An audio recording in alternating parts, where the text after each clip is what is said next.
Coach, why'd you start Herbert? And was he markedly better in practice than your senior was? And just some reflection on how this guy did. Did he sort of put him into a firestorm here a little bit?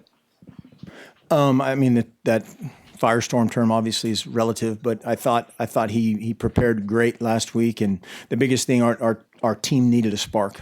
Not only our offense needed a spark, but the team needed a spark. And two guys that handled it great were Justin Herbert and Dakota Prukop. And Dakota should get a lot of credit for that, of how he handled it.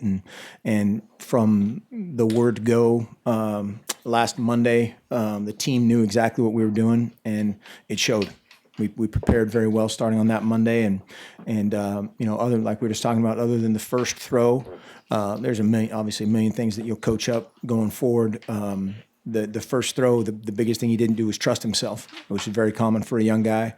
That particular throw is just a rhythm throw, and he hitched and didn't quite trust himself, he made the throw actually later in the game. And so against that team, playing as well as they were, his poise, his composure was excellent, and now we have to help him out across the board.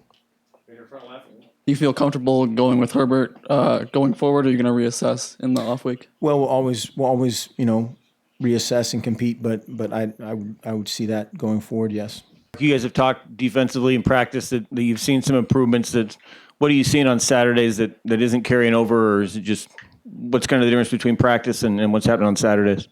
Well, certainly the chess piece versus the chess piece is different as a scout team versus a top 5 team right now that Washington is, and there were some fit problems obviously on the power play multiple times, which is something that we've been hammering since the first week when we kind of got hit with it, and so again, it's just total commitment to what we're doing. And we had some times where we had a couple pressures called that we didn't execute appropriately or properly, and we've got to coach it up better. To ask, given the situation, how do you keep the kids engaged and keep their confidence building moving forward for the rest of the season?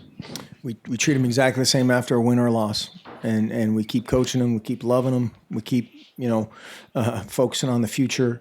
We're very honest with them. Again, when we sit down and we assess what's going on, we take responsibility for what we should as coaches, and they do the same as players.